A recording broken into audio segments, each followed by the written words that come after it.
NurJehan, Al-Haqq, welcome to Empower Network TV. Thank you. Yeah, it's gonna be fun. Yes, I love the purple couch picture in the background, by the way. That's super cool. it makes me actually inspired to get that one day. Like, I Yeah, really want to have that couch. well, that's a good looking couch. That's one of those sectionals, obviously, I'm hmm assuming. Yeah. No, it's not actually. It's not a sectional. It's a Oh, it's it's a not. love seat. I don't know if I can. There you Yeah, go. yeah, yeah. Okay, okay. So it's just two of them. It's funny. I just tried looking around you like this, as if I could look around you to see the couch. That's actually the first time I've done that. So Uh, yeah, I think those are leopard print pillows too, which I love. oh, Anything animal beautiful. print. Yeah, Yeah. yeah. Well, let's jump right into this because you were on a first date networking event 8 days ago, as we just said. hmm It feels like 2 weeks ago, easily, with on the New Year's Eve or New Year's Day one. And we went some places and we heard some things about you. But how do you want to kick this off? Do you want to give us an overarching? This is everything you do, and then I want to hit your story today because that's really important. But how do you want to start this? Well, I'll first start with my name because that's really what kicks off my story. So my name is actually NurJehan Abdullah Al-Haqq, which is Arabic for light of the world, servant of the true. So I was a Muslim for 20 years, and then I gave my life to the Lord at age 21. So in 1996, I became a Christian. However, because of my name, because of what it means, Jesus is the light of the world, right? Nur Jihan means light of the world. So Nur means light. So that's why I didn't change my name. Most of the time when people convert and they go a different religion, they also change their name. But I kept my name because of the meaning.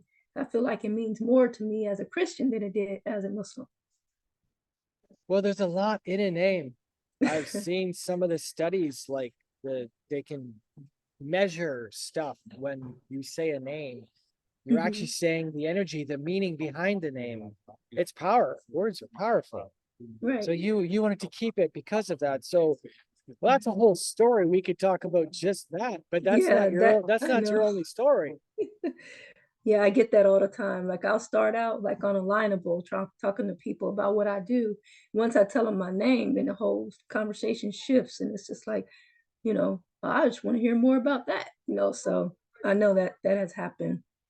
But we're not going to talk about that. We're going to go ahead and talk about my actual story on the reason why I am a domestic violence survivor, if that's okay. Absolutely.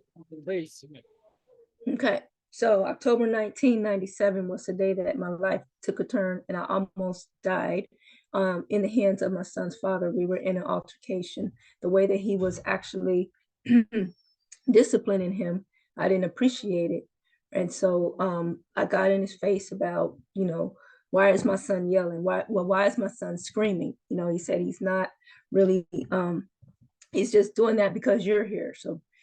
So basically, he started pointing his finger in my face, like, and I said, "What are you doing to my child?" Right? Because it looked like he was abusing him. He had him up against the wall, and he had his knee in his back. And I'm like, "What? What? Yeah, exactly. Like, what are you doing?" Right? He said, "I'm not doing nothing to him. He's just acting like this because you're here." And so I said, "Well, that looks like abuse to me." Right. And so he got in my face. Well, are you accusing me of abusing my son? I told you about that. He's putting you're violating my space right now when you're doing that. Right. And a thing is coming in and out. And so I didn't like what he was doing. So I shoved his fingers out of my face, then I hit him on the side of his head. Well, he kind of went down, and so he didn't appreciate that. So next, he puts me in like this hold, like he grabs me from the back. He has his hands behind my back, my hands, and I'm sitting here wrestling and tussling. We're trying to get out of this wrestling move, right? But then we slipped on a blanket. So while we were on the blanket, that's when the damage took place. Because then he was choking me. And so it's like, okay, now he has full control and he's choking me. He's telling me, I told you about hitting me. I told you about hitting me. I'm saying, I'm sorry. But I'm like, I can't breathe. I can't breathe. Right. And instead of him, letting up on his chokehold, he did the ultimate betrayal and broke my neck.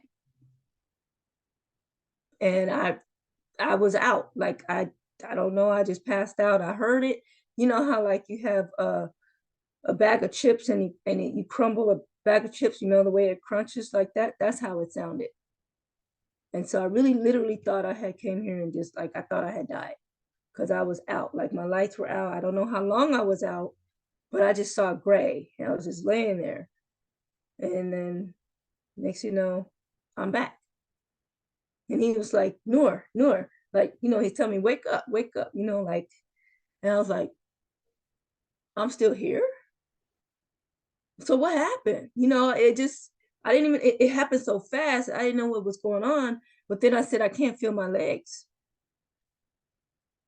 So I was like, what did you do? You know, and because I said, I can't feel my legs. And he was just like, I don't know. You know what I mean? Like, you don't know. He knew what he did, but I'm sitting here like, well, I can't feel my legs. So what's going on? Right. And I guess he was shocked that I was still here because that's why he rolled me over. And I said, well, I said, I think you broke my neck. He was like, your neck ain't broken, because if your neck was broken, you wouldn't be able to tell me your neck was broken, right? So I'm sitting here like, you know what? I'm thinking, yeah, you're right. Because usually a person dies if their neck is broken. I'm like, well, something's wrong with me. What's wrong, right? And he's, I don't know. So long story short, he did not give me any help for 3 hours because he tried to nurse me back to health himself. He kept trying to get me to stand. You know, he's trying to put water on me, you know, ice and all this stuff, you know, because I kept saying I was hot. And my son, he saw it. He was on me trying, mommy, bounce. I said, no, son, get off mommy right now. I can't. I couldn't even feel him. Like I'm looking at him. He was 3 years old. I'm looking at him bouncing on me, but I couldn't even feel him on me.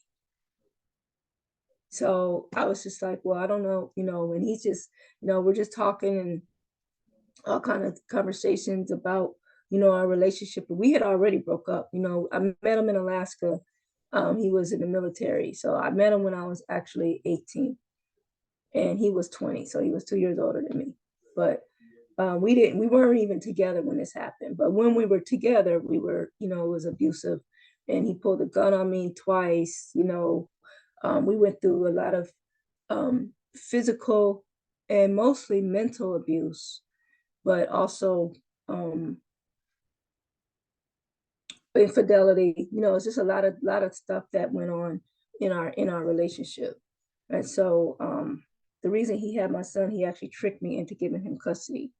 And so we were talking about a whole lot of stuff. While I'm sitting here with my neck broken, we're talking about all of this, you know, and he's thinking that I was faking because we're talking about marriage. I'm like, I'm not, you know, I'm like, instead of talking about this, we need to be getting me some help.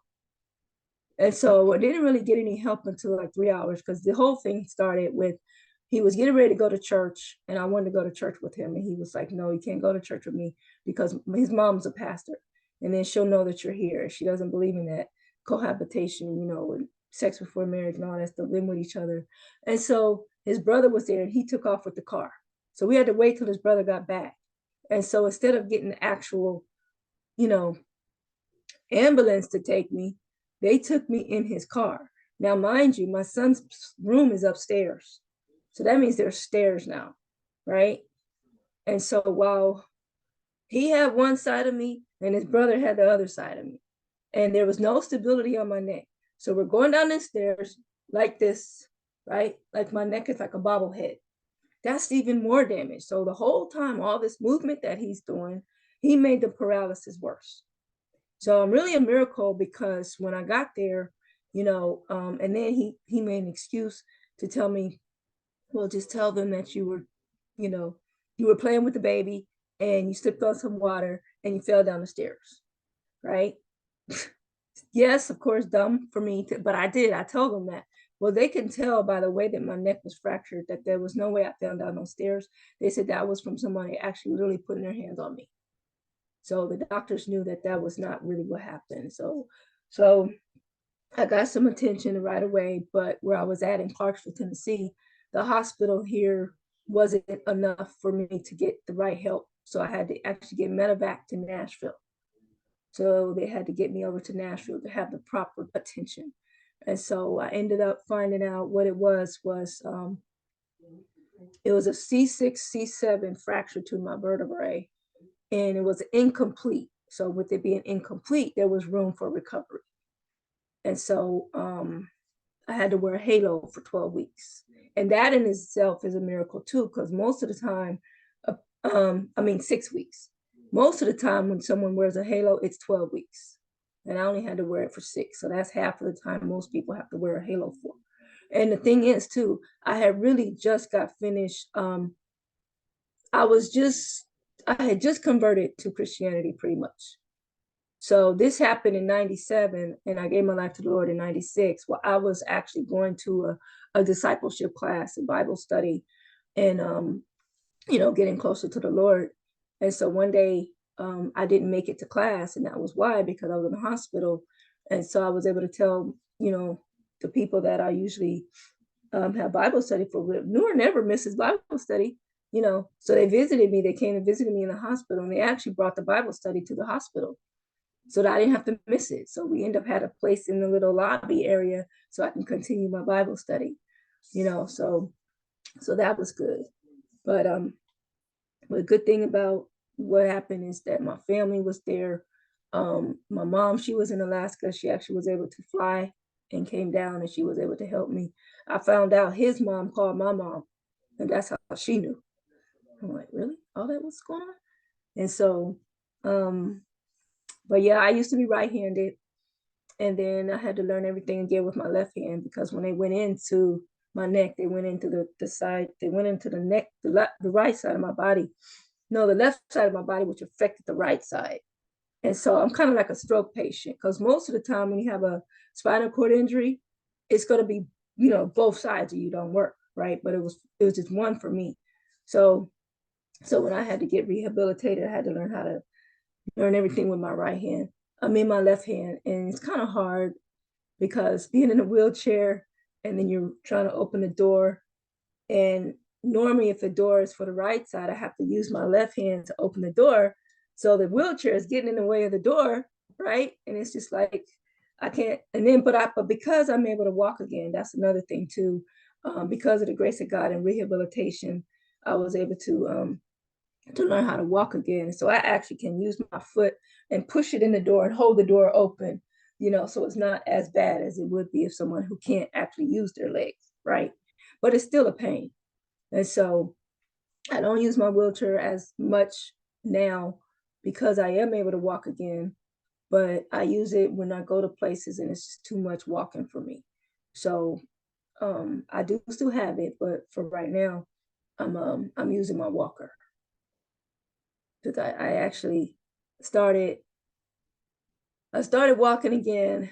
So this happened October 1997, and the doctors, they told me if I walk again, they said it'll be at least a year to a year and a half if I walk again.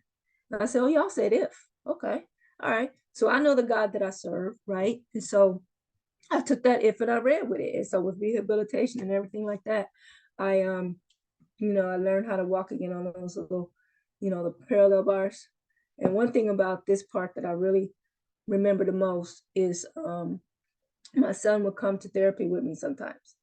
And this is, like you said, he was 3 at the time. So when I was on those parallel bars, learning how to walk, and he was like, you're doing a good job. Good girl, mommy. I mean, just hearing those words was my inspiration. He was my inspiration to actually walk again, to see and to see other people. Like when I had him, when it was my time for visitation, and I see my mom have to be the one playing ball with him because I can't play with ball with him. All that stuff is devastating. I mean, I missed so much of my son's life because of what happened to me. But then most of it, the reason I really missed most of his life is because of his father, tricking me into giving him custody. And then they left because he was in the Army and he ended up going to Germany. And so I did not see my son for the time that I really was supposed to, but he was still coming this summer. And so I did see him, he was 3, 5, 7. And then he stopped letting him come. He was just like, at 12 years old, he gave him a choice. Do you want to go, for the summer with your mom, or do you want to stay here with your friends? And he wanted to stay with his friends. He said, well, he's grown. I said, when is a 12-year-old grown? That doesn't make sense. So he gave him a choice, So, but I always stayed in his life. That's one thing I did not do, is not just let him take him, and then I don't try to, get the right visitation with him. So a lot of things didn't go right with all of the planning of, him having him.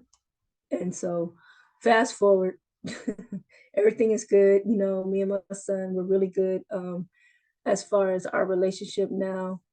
And he'll actually be 30 on July 23rd. He'll be 30 years old. I know, right? I don't look like I have a 30-year-old, almost 30-year-old. But yeah, he's engaged. So he just told me he'll probably get married in September this year. He lives in Florida. I did get to see him in 2022 because they were on the road to I forgot where they were going, but they stopped here in Tennessee. Him and his fiance stopped in Tennessee first. So I was able to see him. We spent about 2 days together. And so that was good because if I hadn't seen him, it would have been 5 years before I seen him again. And that was rough. So we went to his graduation when he turned 17. He graduated with honors. He was the first one in both sides of his family, my side and his father's side, graduated with honors, and that was in Cape Coral, Florida. So we went to his graduation, and then a year later, he went into the Army. So then we end up going to see him from basic training and AIT training. And that was the last time I saw him until his father's passed. His father's father passed. His grandfather passed on his father's side, and his parents live here too. So that's when I was able to see him again, when I went to the funeral. So I saw him, and then that's when I didn't see him again for, like I said, it would have been 5 years if he wouldn't have come to Florida this last time. So our relationship is really good though. And I wrote a book, and my book is inspired by him, basically, what I went through, and then what I'm doing now. Because if you were to ask me if I would have ever been doing what I'm doing as a speaker, no. I would not have been a speaker had this not happened to me. Because I was just thinking I was actually a undercover extrovert. Meaning that I was actually an introvert, but I'm extroverted. I used to be shy. I wasn't really shy. It's just that I don't like to speak in front of people, right? And so I know it was nothing but God that put me in this position to be a speaker, because he gave me a purpose. By what happened to me, it shows how God is real. And it also shows that sometimes we don't know what we want in life, but God has a funny way of showing us what he wants us here for. Because I'm obviously here for a reason, right? I mean, there's obviously a reason I'm still here, because like I said, most people, they would die from a broken neck. But because I was able to survive it, there was a reason for me to be here, so that I can tell others about the goodness of God, and how I am a miracle, and I'm a walking miracle. When people see me, you'll never notice when you see me, you would have never thought that I had suffered a broken neck. There's no way you would know that unless I told you. So by me being a speaker, it happened, and I started sharing my story in 2014. That's when I first went public with it. And at first it was on a radio show, the Skeeter Davis show. And we got so many views. I mean, so many listeners on the first show. They wanted me back. So they said, we want to do a second show. And the second show ended up having 5,000 listeners. So she was like, okay, it's time to go on TV now. So that was what happened. I ended up going on TV. It was a show called The Moderator Show. And I was on a panel with other survivors. And then they did kind of like a reenactment scene on what happened. And that video went viral. So after people saw that, they said, please don't stop sharing your story, because you're helping so many people. And so at that point, I said, okay, there's nothing that I can do about not wanting to speak, because obviously people want to hear more. So I prayed about it one day, and I was just speaking in tongues. It was like 4 in the morning. So that was like confirmation. And I went to school. I went back to school in 2007 because I was actually in school. I went to school after high school for art. But then after I had my son, I dropped out of school, right? So I didn't go back. So for 13 years, I did not go back to school. So then I decided to go back to school in 2007 here, and I went to school for psychology. So it took me 7 years to get my degree, but I wanted to be a counselor, right? And so I said, that's what I said. God has a funny way of showing us what He wants us to do. And so by me having a degree in psychology, because I like to help people, um, I'm still able to counsel people, just not in a way that I wanted to, because now I do it with a different reason for counseling people, which is through domestic violence.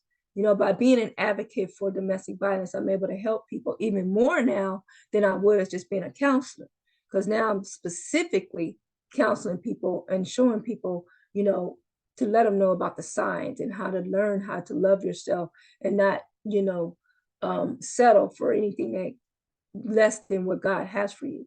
And that's why a lot of people, they stay in these relationships because you lose yourself when you're in a relationship with somebody that's an abuser, because you try to be who they are, that they want you to be, right? And they get all these different name calling, and when you start hearing that so much, it becomes a self-fulfilling prophecy, and then you just start to believe it. So until you really take that time and think about, well, no, this is not who I am. I am fearfully and wonderfully made. God did not make me to be no punching bag. He didn't make me to be no doormat. So when you finally come to that realization, like I'm better than this, then that's when you get out. But most of the time, it takes something really tragic for somebody to really leave a person. And then sometimes they still stay, even something tragic, they still stay. Like I said, he pulled a gun on me twice, So after that, it's like, well, I don't know if he might really pull the trigger this time, It's like, what do you do? So you try to be that person for them until you really love yourself, and that's when you really you know, leave that stuff alone. So that was my purpose. And that's why I believe that this had to happen to me for me to find my purpose. So it's not easy. I tell you, it's not easy, because I ask God, but why is such a dark topic? Why is such a dark subject? You know what I mean? Like, domestic violence is so ugly. Like, I wouldn't have chose this for myself if I had to. I would not have. But it's bigger than me. And that's why when I realized that it's not about me. It's about who can I help with my story. And that's why I do it. I love Yeah. that. Who can I help with my story? Yeah. I've been thinking a lot about story the last, a couple days, and the power of story. Mm-hmm. Telling your story it's not just going to connect people to you and you to them. They find themselves in your story. They don't feel alone anymore. They know, it's not fun to feel like you're the only one battling something in life. That can Mm-hmm. feel very depressing if you're the only one. Yes. Yes. Absolutely. Who do you want to connect with? Like, there's a lot of people in this group, and Mm-hmm. who would you like to network with? Who do you want to reach out to? You mean want me to say their names, or you just mean like the type of people? The type of people. Who do you, yeah. Well, definitely from the networking event, I heard a lot of people talking about they want to write their book, and the company I'm with, that's what we do. We help people write their books, tell their story. And then also there's a couple of them we've already connected. They're also domestic violence survivors. So I know that sometimes it just happens that way, that people that I end up running into, they're actually a domestic violence survivor. And so we already connect in that area. And then there's others that are into health. And so I'm also in a company dealing with health. So there's a lot of people, there's a variety of people that I can actually connect with. And I believe my story, I mean, it can be for anybody. Somebody that's maybe looking for a higher person to glorify. There's some people out there that they don't believe in God, or they think that they need something else to tell them that God is real. So if you feel like, you know, you're so low that you don't know what else to do, you know, look to God. So I'm in the 31-day wisdom challenge right now with Pedro Adeo. I didn't even know nothing about it. And I'm learning so much about it. You know, it's really the wisdom challenge because we're going through Proverbs 1 through 31. So it's a 31-day challenge. Every day we're doing a different Proverbs. And somebody like that can also, I mean, they can connect with me in that area too, because we can share the different things that we learn about wisdom. And um, I've also learned, I heard this twice this year. I never heard it before, but it stuck with me. It says, until the pain of remaining the same is greater than the pain of wanting to change, then you'll never change. And I thought that was very profound, you know, because some people, they don't want to change. They just want to stay in and waddle in their pain. But if you're ready to change, the pain has to be greater of you wanting to change than the pain of staying the same. And so I thought about that. And that's another reason that I can connect with people, because some people just need that other person to kind of boost them up, boost their, you know, boost their belief, you know. And this is 2024. Come on now. This is 2024. We're going for more. You know, it's time to restore and it's time to soar. And my acronym for SOAR is to serve others and reset, or serve others and rise. And that's what we need to do. We need to rise above the occasion because God has more for us. And all we got to do is just go for it. And my book, I have actually written, it's, well, I told y'all about it in on the networking event, but I'm revising the cover, and also it's also being, well, it's actually finished with the revisions. I have people that, I think I told y'all, that are doing reviews on my book. And so we got those added in and stuff. So I'll be getting ready to put that on Amazon soon. So if people want to get the revised book, they will be able to, or they can get an autographed copy from me. I know people probably like that better anyway. You know, a personal message to them. So if I can read the back, would that be okay? Can you also show us the book? Well, this is the current cover. Broken Vessel, How I Became God's Masterpiece. And this is going to be the revised cover. Let's see if I still have it. So this one is actually, you can see me more on it. Yeah. I don't know. Can you see that? Yeah. All right. Yeah. Okay. So it says here, have you ever felt like life has taken you down many roads and you've been tossed and turned like the waves? Do you feel like God has forgotten about you? Do you feel empty inside? Well, God can restore all your emptiness and make you feel whole again. God uses broken vessels to get the glory by sharing our story. Light can only shine through a broken vessel. So let your light continue to shine, like it says in Matthew 5:16, to let your light so shine before men that they may see your good works and glorify your Father which is in heaven. When you are favored by God, count it all joy when things start to fall apart. Because when you pass the test of time, all the pieces will be put back together and you will be restored by God's grace. In this book, you will discover 1, that God doesn't give us more than we can bear. 2, how to turn your pain into purpose. 3, that true love only comes from God and not man. And 4, how to use your past hurts for future gains.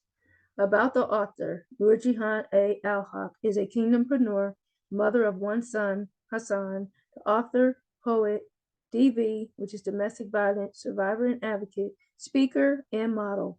Her dreams are to birth the vision of her nonprofit organization called Spinning Our Wheels, LLC, which is SOW. This is for entrepreneurs who are physically challenged to display their true talents or become a better version of themselves in spite of being differently able, who want to strive for greatness with no more limits of becoming multimillionaires. And that's what I'm looking forward to doing in 2024. I really want to get that organization off the ground. I'm tired of having to deal with just the government, you know, for funds and capping our money because we decide to do better. They want to try to you know, threaten to take your check. And I'm tired of settling. So that's what I want to do. Tired of settling. That is a great title for this interview. Tired of settling. Oh, yeah, okay. That'd be great. Yes. Noor, yeah, I hear yourself refer to yourself by Noor. Noor? Yep. Yeah. It was great to have you on today. Thanks for Thank everything you you. said. It was awesome just listening, and your story's crazy. It's just, Yeah, it's so much. I mean, it's I know it can't be done in 30 minutes. That's why I had to decide, well, what part do I want to talk about without having to, say yeah. this and say that, and so many missing pieces still. So yeah, read my book and you'll have the whole thing. It's 9 chapters, and there's even a poem in there. I am not my past. Now my past. I am not my past. I love Oh, one that. thing I do want to say about that, when it comes to your past, don't nurse it, don't rehearse it, but give it to God and he will reverse it. All right, that was excellent, Noor. We'll end the broadcast here. ENTV, if you have been touched by Noor today, please reach out. I'll be tagging her in this. Let her know in the comments what you appreciate about her, about her story, and she'd love to connect with you if you feel like to connect with her.